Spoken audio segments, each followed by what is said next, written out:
তুমি নিপুণ তোমার হাতে কিছু ওগো আল্লাহ শুকর তোমার আমার যে মুসলিম করেছো। বিসমিল্লাহির রহমানির রহিম। আরও একটা নতুন ভিডিও নিয়ে হাজির হয়ে গেলাম হ্যালো কুকিং বিডি থেকে। জানি না আজকের এই ভিডিওটি কার কাছে কেমন লাগবে, যদি ভালো লাগে ফুল ভিডিওটি দেখার অনুরোধ করব।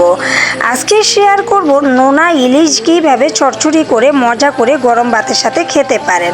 অল্প উপকরণ দিয়ে শেয়ার করব, দেখতে থাকুন নতুন এই ভিডিওটি। শ্যামল পৃথিবীর চিত্রখানি তুমি নিপুণ তোমার। আসসালামু আলাইকুম, হ্যালো কুকিং বিডি থেকে চলে আসলাম কিচেনে। আমার প্রিয় আপু ভাইয়ারা সবাই কেমন আছেন? আশা করি ভালো। আলহামদুলিল্লাহ, আপনাদের দোয়ায় ভালোবাসায় আমরাও ভালো আছি। কাছে এবং দূরে, দেশ এবং বিদেশে যে যেখান থেকে আমার ভিডিওগুলো দেখেন, তিনটা চ্যানেলকে সাপোর্ট করে যাচ্ছেন, তাদের জন্য রইল মন থেকে দোয়া ভালোবাসা। তো আমি শুরুতেই দেখিয়ে দিলাম, আমি প্রায় বড় সাইজের 3 থেকে 4 পিস নোনা ইলিশ আগে থেকে কুটে ধুয়ে রাখছি।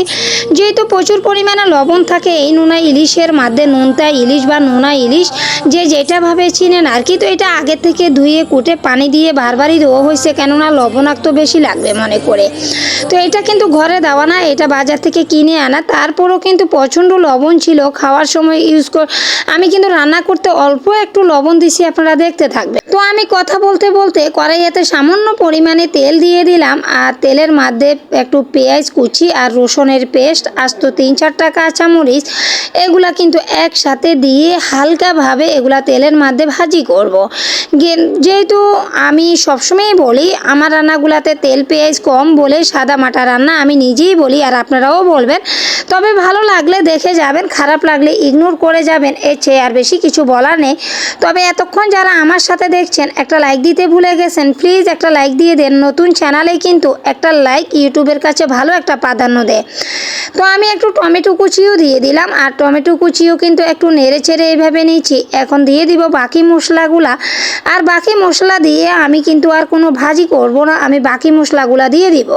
তো এই পর্যায়ে আমি সামান্য পরিমাণে লবণ দিছি, যেটা আপনারা দেখতেই পাইছেন, যে কেননা মাছের মধ্যে প্রচুর পরিমাণে লবণ ছিল, আর খাওয়ার সময়ে কিন্তু লবণাক্ত একটু বেশিই লাগে। আর নোনা ইলিশ যারা পছন্দ করেন তারা এভাবে লবণাক্তই বেশি ভালো লাগে বলেন। তো আমি কিন্তু একটু গুঁড়া মরিচ, হলুদের গুঁড়া, একটু লবণ এটা দিয়ে এইভাবে নেড়ে ছেড়ে দিচ্ছি। আর যেহেতু তেলের পরিমাণটা কম ছিল, তাই এগুলা ভাজি করতে একটু এদিক সেদিক তো হবেই, কষ্টও হবে। তবে তেলটা যতটা কম খাওয়া যায় সেই দিকে লক্ষ্য রাখতেছি বা চেষ্টা করে যাচ্ছি। তো আমি এই যে পরিমাণে একটুখানি পানি দিয়ে দিচ্ছি, যেন মশলাগুলা ভালো করে এই পানির মধ্যে কষিয়ে যাবে, একদম নরম হয়ে যায়। এখন দেখতে আমার কাছেও খারাপ লাগতেছে, যেহেতু আমার সমস্যা, আমি এরকম ভাজি খেতে পারবো না, তাই আমি এই ধরনের রান্নাগুলো শেয়ার করি। প্রচণ্ড পরিমাণে অ্যালার্জি, যেটা আমার বেশিরভাগই সমস্যা করে, তার জন্য এইভাবে করা।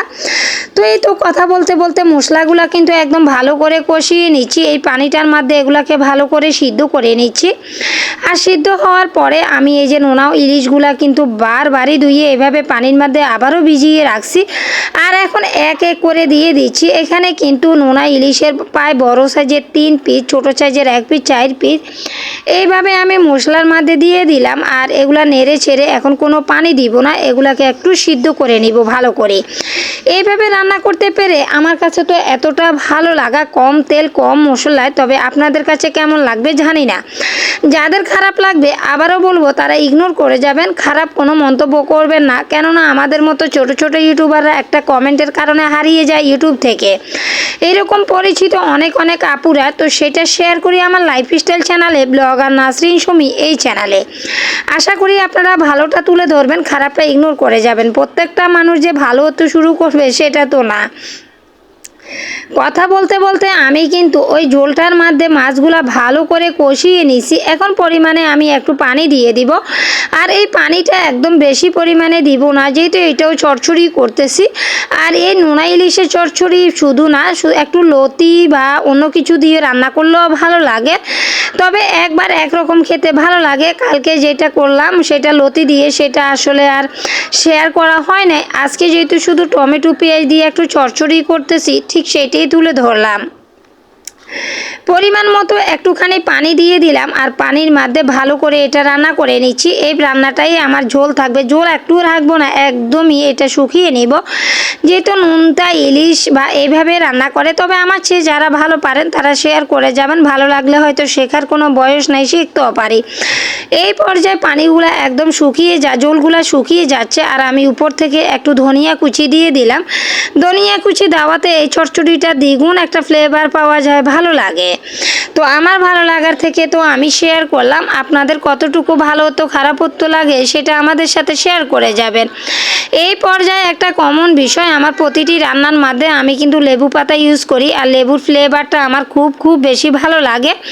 আর এখনও ব্যতিক্রম কিছু করি নাই, 2টা পাতা এনে ধুইয়ে এই যে উপর থেকে দিয়ে দিলাম। আর এই রান্নাটা খাওয়ার সময় যে একটা লেবু ফ্লেভার আসবে বা খাওয়ার সময় যে নুনতা লাগবে সেটা তো বেশি ভালো লাগা।